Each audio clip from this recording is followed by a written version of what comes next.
Back at 6:14 this morning, President Biden is facing a critical few days in Washington as he hosts world leaders for the NATO summit.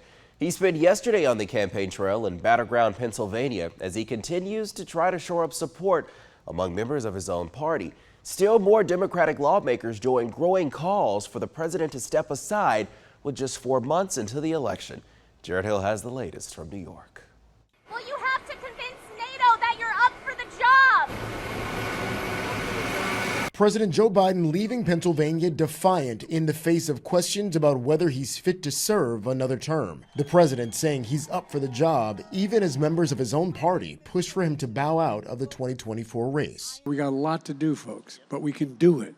We're on the cusp of getting so much done. On the ground, the president got support from the state's Democratic governor and 2 U.S. senators. I am proud to stand right here next to this president right now. He's my president. He's your president. But over the weekend, more House Democrats publicly called on Mr. Biden to step aside. And CBS News has learned that during a virtual meeting Sunday, at least 4 senior House Democrats said the president should end his bid for re-election. That's according to one person on the call and 3 others familiar with the meeting. Others on the call reportedly expressed reservations but stopped short of calling for his withdrawal. Either he has to win overwhelmingly or he has to pass the torch to someone who can't. It's as simple as that. Even Pennsylvania voters who support the president are split over the path forward. He's a fantastic man, and he's done wonderful stuff, but it's time for him to leave. The party should stand up, stand behind him, and stop all the rhetoric and backbiting. President Biden has a jam-packed week hosting the NATO summit in Washington, during which he'll also hold his first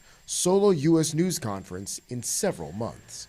Well, Biden also plans to head back on the campaign trail at the end of the week with a rally in Michigan. Meanwhile, his Republican opponent, former President Donald Trump, has rallies planned this week in Florida and Pennsylvania.